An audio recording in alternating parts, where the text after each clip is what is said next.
compared to, the first 50 years of my life. So I'm just really delighted every time I hear one of you singing, is what Mazen said. It's like, oh, this is my new part of my spiritual practice. And it doesn't get any better than that. Yeah. It really doesn't. It really Yeah. doesn't. It is spiritual. It is a spiritual practice. It is Practical spiritual. a practical rather than concepts. It's So a way thank of you. being. It's a way of being. It's a way of being, and it's difficult to, not difficult, but it's, unless you see it as a way of being and you're being that way, then it's not gonna land for other people. It just won't, because oncology is all about being, not Exactly. being capital B God, but being in the world, with the world as the world is. And what impact and difference, I mean, what are the other, I'm on a riff. Go, It's Sunday go. morning, I was just so- gonna say. Sucks in the house. Start playing music to know your time is up. I was just feeling myself get ready to stand up. I know, I could tell. Go Go for it. Do Stand up. Yeah. Stand up. Stand up. Yeah, I'm just like, oh God, I love Sunday mornings. I forgot what I was gonna say. Being. Oh, being. Because listen, Yeah. people, the way life is, does what it does. And really what we're giving to people is a way to engage with life as life is and transform their experience of life. And it's only gonna happen by the way we are being about things. It's not about doing, and one of the greatest moments for me is when I switched from asking what do I need to do to asking who do I need to be in handling this. I remember, for me, maybe 30 years ago, I don't know when, there used to be those rubber band things you wore here. And the one that took my breath away was the question, what would Jesus do? And I remember wearing that and really seeing, well, what would someone who's a master in life do and be right now? And do you see, that's what you have to give both to your own life, but to the life of everybody you engage with. Because it's not so much that people look at our success out here, it's that in our presence, something happens. And I want, for my life, that when I'm complete and I walk away, that you say, in Beth Ann's presence, X happened. And I don't think there's anything greater than that experience of people being able to say, in your presence, there was something. If you've ever been, or you know what I'm talking about. You are that. But it's being dedicated to being that so that people have that experience, not from ego, not from intelligence, but out of how you are being with this way with life. Amen.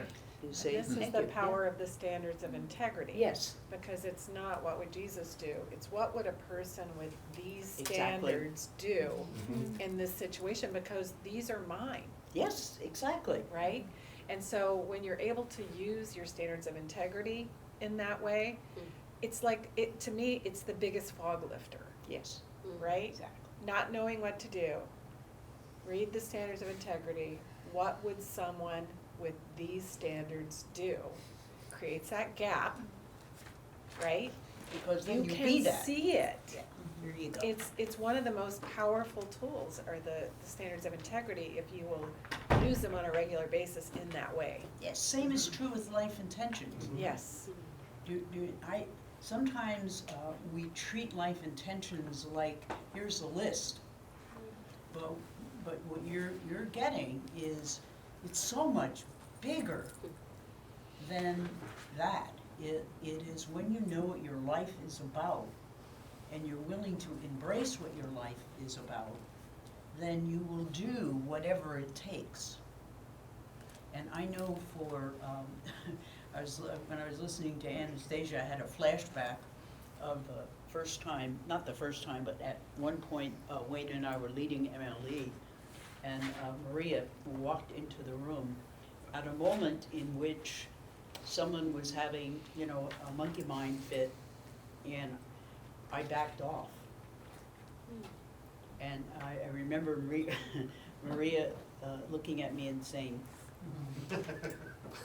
she said, this may be the only moment in this person's life that you can make a difference. If you ever back off, you're not in for this work. And it has kept me with never backing off.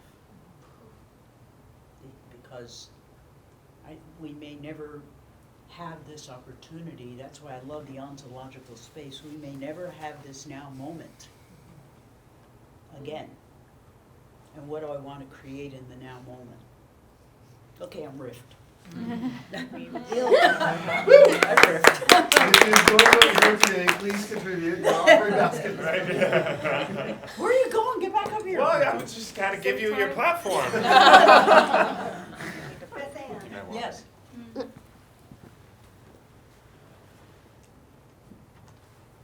First, man, I acknowledge you. What you just shared took me back to the day I met you. And you came across, we were outside, this beautiful day in LA.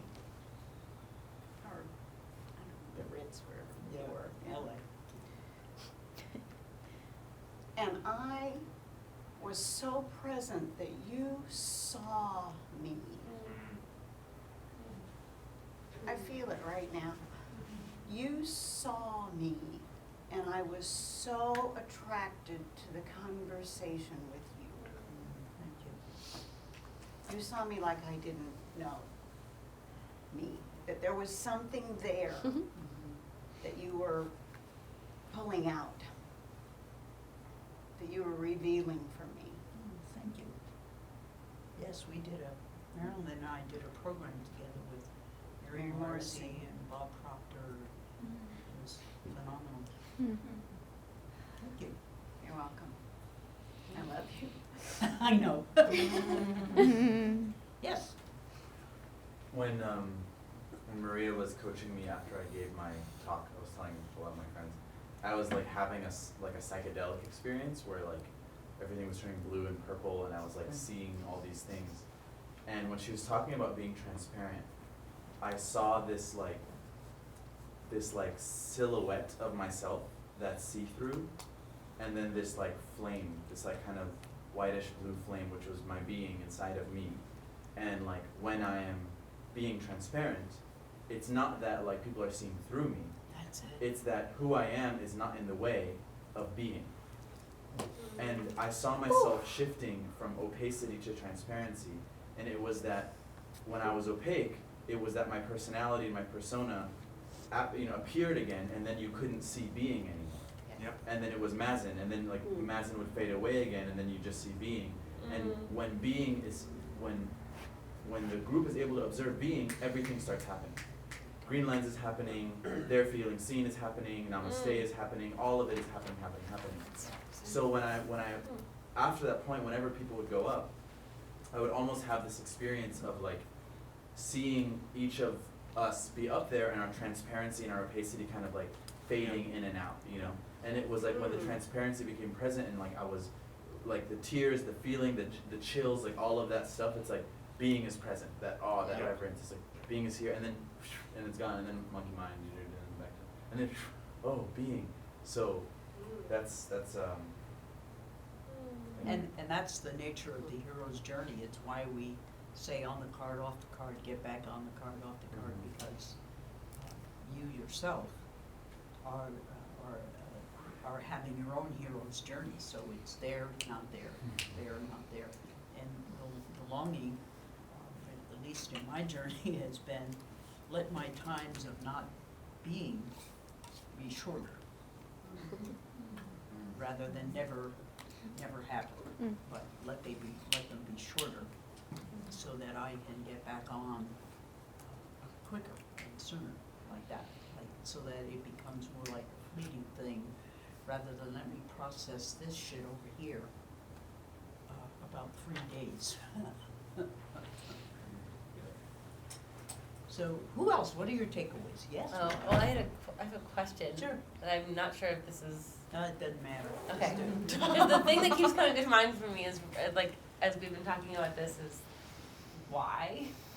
Like, what is it about who we are and who we are together such that when someone is being, it emerges from others? I don't, yeah. There is no why in the ontological space. I'm sorry. That's why I was like, probably shouldn't ask this question, but it keeps coming Well, up for all me, we- because it's like the question is there, Yeah, yeah. for you though. So say the question again, so that I listen from the why. Why is it that when someone is being in the presence of others, that it emerges in the others, right? Because that's the craft. That's the or how, yeah, sure. How I would be happy with the how answer too. Actually, I get it. Yeah. We recognize Monkey ourselves. see, monkey do. It's the resonant field. It's at an energetic level. All the musicians in the room totally know this. You take a tuning fork and you hit that note, and the other instruments begin to resonate with that note. So when we're in each other's presence and we're willing to attune to that vibration of being, it amplifies and amplifies. I have another way of looking at that. I think that when we are being present to being ourselves, it reminds other people about who they are. And it creates that longing that we talk about. For me, that is what happens every time I've been around someone who is being the presence of being. It sort of, I'll use it, say it a little different, it sort of like makes me sad in the best way. Because for me it reminds me, even though I'm not consciously knowing that, but it automatically it triggers, do you know what I'm saying? It's like, wow, there's something there and I feel it in here, even though I can't name it. That for me, and from the ontological point of view, is what occurs, because if you go back to the, what's his name, Philemon, cosmogenesis, phenomenon of man, which is Teilhard de Chardin. I never can say his name, but I know that's how I got introduced to this level of work. And if you just start thinking about, you start from the beginning with the longing, I want to say, to know yourself. But it's not. You start with the level of being yourself, and that longing babies. seems to be what happens. That's why that, Will you say that again? When you You see don't start others knowing. You don't start with knowing, you start with being. Babies just be. It's just be. Babies be. Be who you Babies are so great, oh, because they just be. So for me, that's what occurs when you're being the ontological presence for people. Something happens for them. And Like that's what I was remembering. referring to, Yes. right? Yeah. It got, it was like, Yeah, it's not something Yeah. happened because they are listening to something or hearing something, but they're experiencing what happens when you're in that. Think about it this way. What what begins to happen for you when you approach the door to this building? Inspiration, a certain. Anticipation. Anticipation, inspiration, and then you open that door, and what happens?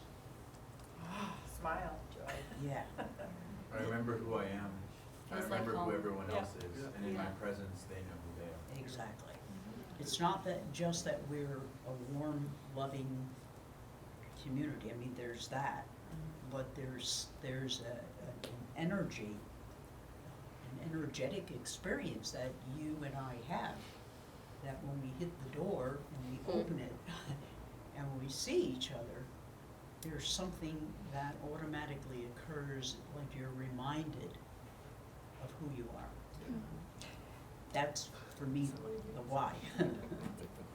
Does that make sense? Oh, it makes sense. Okay.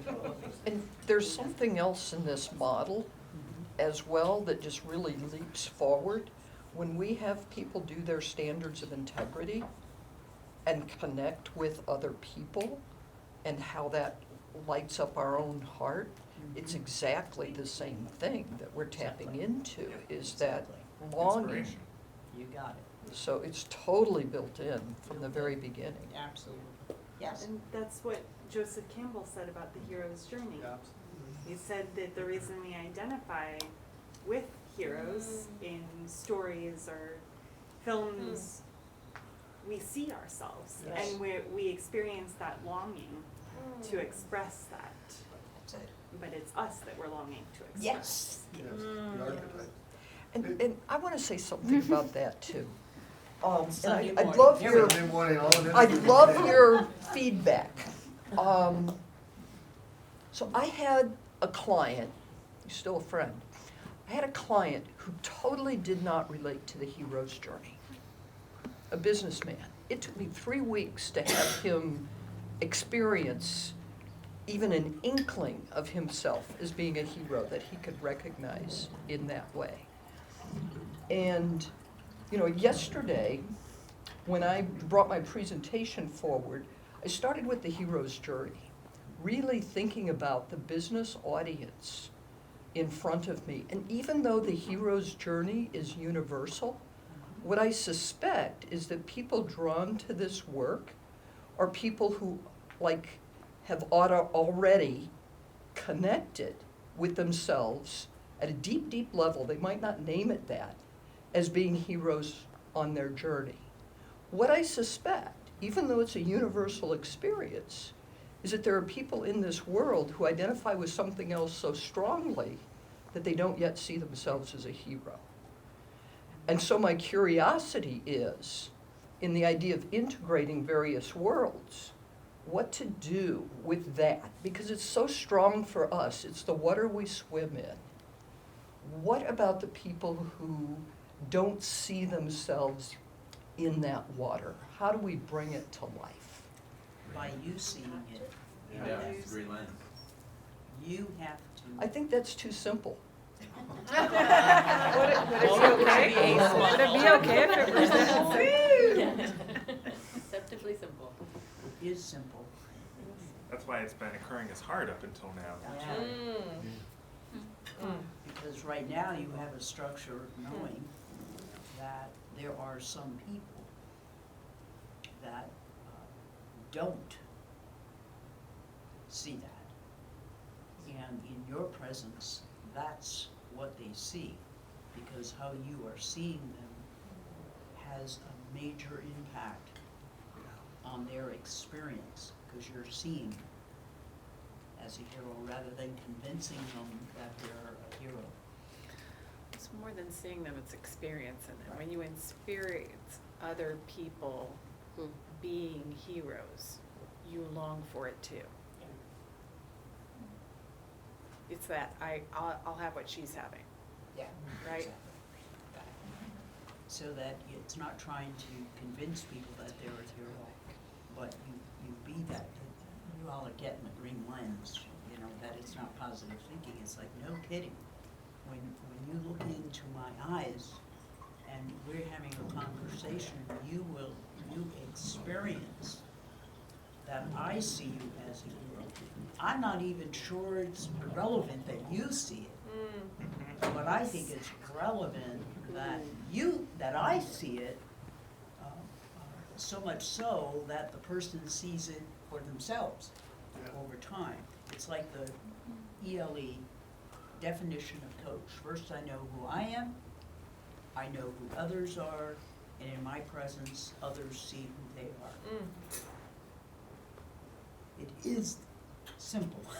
And I'm It's not either, easy. I'm either a stand for, stay with us.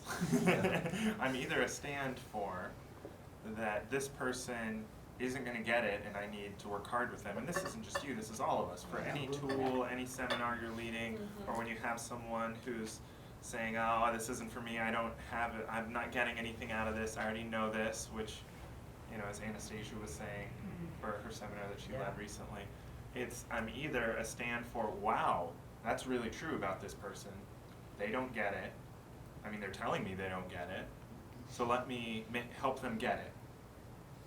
You know, that let me help them see themselves as a hero, and I'm gonna convince them, or let me. It's not Just- convincing, it's simply it's presenting something where there's a resonance to recognize. Yeah, but you're, Which begins with you. Yeah, I have a practice. wait, Wait.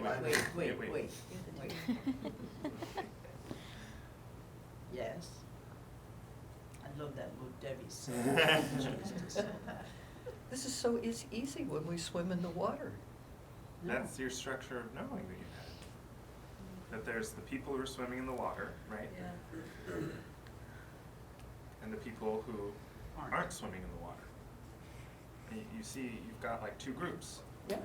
And you That's what I'm interact with, talking about. And you, well, I know, that's what I'm talking about. And you interact with them differently, don't you? Yeah. So I've got one with the people who swim in the water, I don't have to do anything. We already get it, right? And the people who aren't swimming in the water, what?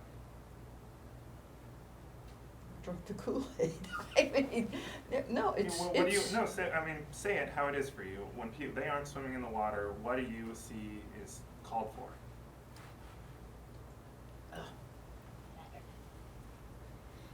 I think holding up a mirror so people see themselves in a different way than. Perfect.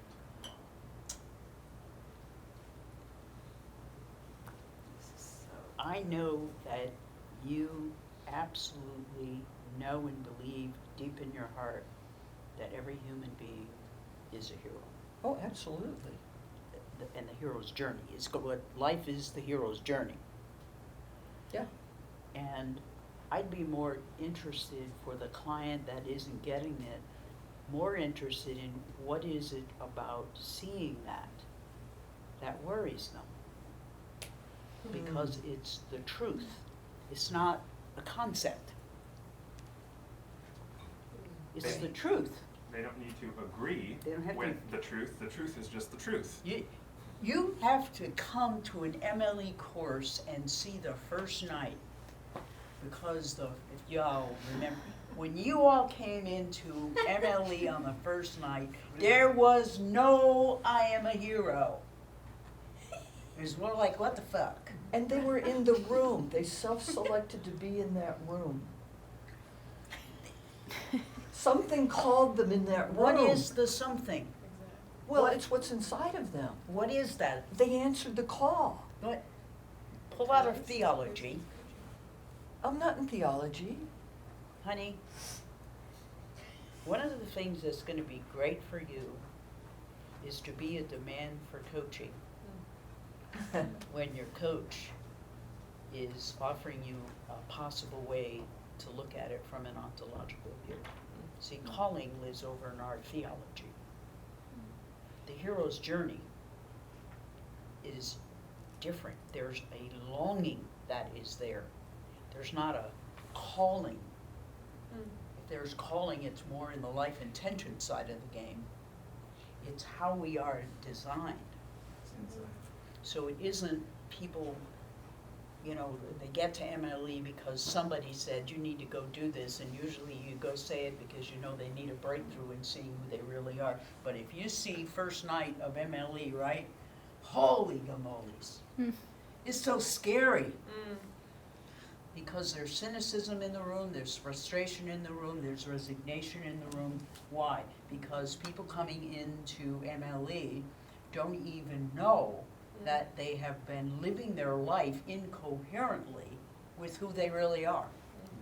But they don't come already in the Kool-Aid. They come with their cynicism, resignation, and frustration, and have no idea why they are having that experience. I mean, those of you who have been with me as, you know, as a mentor, for me, you know, I am absolutely clear that 90% of coaching sessions have to do with incoherence, with who you really are or what's important to you. So the first night of MLE is remarkable, especially when you see them on Sunday afternoon, right? Where they're in touch with it. So it isn't that people don't get it, it's more that there's a cynical incoherence that has been so gone on for so long that it takes a lot for the hero to see hero, because their experience is cynicism. Do you see what I'm saying? So your client, what's so is, you know that what you're seeing it to be the truth. Regardless And of you- whether they see it. Whether they see it or not, you must interact with them from that. Rather than, before I can interact from that, they have to see it. Yeah. They Do do you not see what I'm- have to know they're on a hero's journey They don't to have to start. know they're on the hero's journey. Because if there's someone who isn't answering the call, or there's someone who isn't in the water, then in my presence, that's what they will be. They have a longing for that. They will be They a, have a they'll be a longing, non-answer. and they may not even know that there's a longing, Right. but you have to ask yourself, before you immerse yourself into this kind of work, your frustration was so present. Do you remember life before MLE? Don't go there.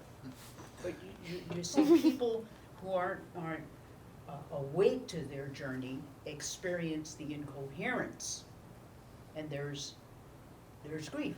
Why did this client come for coaching? You know, do you see?